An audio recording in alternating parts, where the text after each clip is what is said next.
మనకి కూకట్పల్లిలో సంగీత నగర్‌లో మొన్న మండే జరిగిన సహస్ర హత్య మొత్తం 2 తెలుగు రాష్ట్రాలని కుదిపేస్తుంది.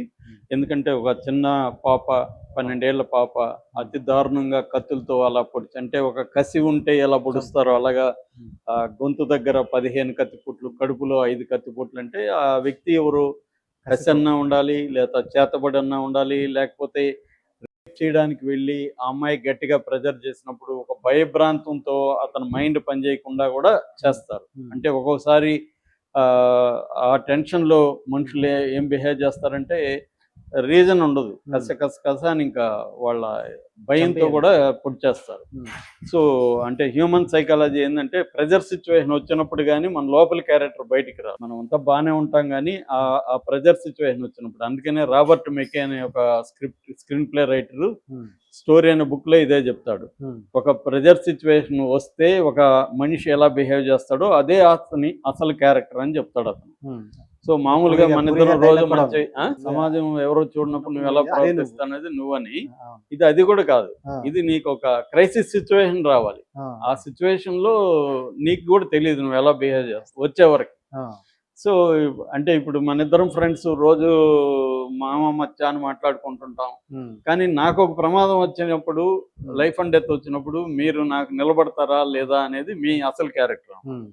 సో అలాగా ఆ వ్యక్తి కూడా చంపిన వ్యక్తి అమ్మాయిని చేయాలని పోయి ఉండొచ్చు. ఎందుకంటే అందంగా ఉంది అమ్మాయి, యంగ్‌గా ఉంది. కొంతమంది ఫిడోఫైల్స్ ఉంటారు. ఫిడోఫైల్ అంటే చిన్న పిల్లల మీద వాళ్ళకి వ్యామోహం ఉంటుంది. చిన్నపిల్లల పట్ల వాళ్ళు ఆకర్షణ అవుతుంది. సో అందుకని చాలా మంది చైల్డ్ పోర్న్ కూడా ఎక్కువ చూస్తారన్నమాట అలాంటి పిల్లల దీని పట్ల. సో అలాంటి వాళ్ళు ఎవరైనా ఉన్నప్పుడు ఈ అమ్మాయి ఒంటరిగా ఉందనేది అర్థమయ్యి ఈ అమ్మాయి దగ్గరికి వెళ్ళి ఉండే అవకాశం ఉంది. తెలిసిన వాళ్ళు చేయడమే ఎక్కువ ఛాన్స్ ఉంది. ఎందుకంటే అమ్మాయి తలుపు తీయడం అనేది కూడా జరిగిందంటే తెలిసిన వాళ్ళు ఉండే అవకాశం ఉంది. అలాగా ఇప్పటి వరకు ఏంటంటే ఆ ఇంట్లో సంజయ్ అనే ఒక ఒరిస్సా నుంచి వచ్చి సెటిల్ అయిన ఒక ఫ్యామిలీ ఉంది. ఆ అబ్బాయి సంజయ్, అతనికి హెల్త్ బాగాలేదని చెప్పాడు. వాళ్ళ భార్య ఏమో జాబ్కి వెళ్ళింది, పిల్లలు స్కూల్కి వెళ్ళారు. ఇతను ఒంటరిగా ఉన్నాడు.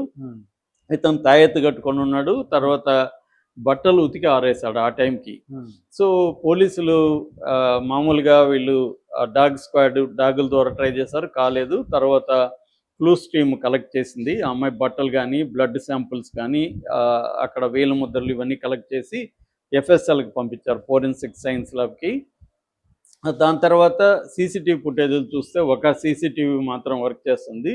అది ఈరోజు ఒక ఛానల్లో కూడా ఒక గేట్లో నుంచి ఒక అబ్బాయి బయటకు వచ్చి పక్కింట్లో ఒక ఆవిడ బయట పనిచేస్తుంటే ఆమెను చూసి మళ్ళీ లోపలికి వెళ్ళి మళ్ళీ ఆమె లోపలికి వెళ్ళబోతుంటే మళ్ళీ వచ్చి ఆమె మళ్ళీ బయటకు రాగానే మళ్ళీ అతనికి లోపలికి పోయిన ఒక 9:27కి ఇది అర్లీ మార్నింగ్ జరిగింది. ఆ ఫుటేజ్ అయితే ఉంది, కానీ దాని ఎక్స్టెన్షన్ ఫుటేజ్ అయితే లేదు. మరి పోలీసులకు కూడా ఖచ్చితంగా కలెక్ట్ చేసి ఉంటారు. వీళ్ళు మేమే చేసామని చెప్తారు కానీ ఖచ్చితంగా పోలీసులు చేస్తుంటారు. ఎందుకంటే అక్కడెక్కడ సీసీటీవీలు ఉన్నాయో వాళ్ళు గుర్తించి ఆ ఇండ్లలో నుంచి తీసుకొని ఉంటారు. ఇప్పటికీ అవన్నీ కూడా వాళ్ళు పరిశీలించుంటారు. కానీ ఆ క్లూ సరిపోదు పోలీసులకి, ఎందుకంటే దాంట్లో ముఖం కానీ ఏమి కూడా కనిపించట్లేదు.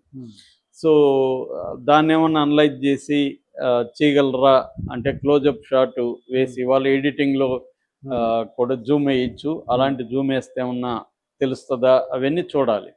అది టెక్నికల్ అనాలిసిస్ చేయాలి. అట్లాగే టవర్లో చేయాలనుకున్నప్పుడు ఆ బిల్డింగ్లో ఆ పర్టికులర్ 9:30 నుంచి 10:30 లోపల ఈ అమ్మాయి చనిపోయినట్టుగా పోస్ట్ మార్టం రిపోర్ట్లో ఉంది. ఆ టైంలో ఆ బిల్డింగ్లో ఎవరెవరు ఉన్నారు అనేది ఫోన్ల ద్వారా కూడా ట్రేస్ చేయొచ్చు. మామూలుగా బిల్డింగ్లో విచారిస్తే కూడా తెలుస్తుంది. ఎందుకంటే అది ఇండిపెండెంట్ బిల్డింగ్, 1+2 ఫ్లోర్స్, 6 ఫ్యామిలీలు ఉన్నాయని చెప్తున్నారు. అంటే ఈచ్ ఫ్లోర్లో 2 ఫ్యామిలీలు ఉంటే 6 ఫ్యామిలీలు ఉన్నాయి. వీళ్ళదేమో టాప్ ఫ్లోరు.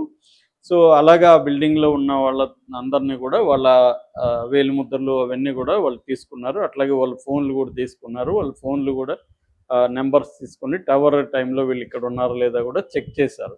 ఎందుకంటే ఆ బిల్డింగ్లో ఉన్న వాళ్ళందరూ ఆ టైంలో అక్కడ లేరు, వాళ్ళు పనుల మీద బయటకు వెళ్ళారు. సో అలాగా పనుల మీద బయటకు వెళ్ళారని చెప్పిన వాళ్ళు ఇక్కడేమన్నా ఉండి అబద్ధాలు చెప్పి ఇక్కడే ఉన్నారా అన్న ఫోన్ నెంబర్లు కూడా తీశారు. అట్లాగే ఈ అబ్బాయి బట్టలు ఉతికిందా ఆ బట్టలను కూడా తీసుకెళ్ళి దాంట్లో ఏమన్నా ఈ అమ్మాయి బ్లడ్ ఇది ఉందా స్ట్రెయిన్స్ ఉన్నాయా అనేది కూడా పరిశీలిస్తున్నారు. అట్లాగే ఆ అబ్బాయి సంజయ్ వేలు ముద్దలు తీసుకున్నారు. అట్లాగే సంజయ్ని కూడా విచారించారు. నువ్వెందుకు తాయెత్తు కట్టుకున్నావు అంటే, నా హెల్త్ బాగాలేదు కాబట్టి మా ఊరికెళ్ళి కట్టుకున్నా అన్నాడు. సో తల్లిదండ్రులు మామూలుగా అడిగారు.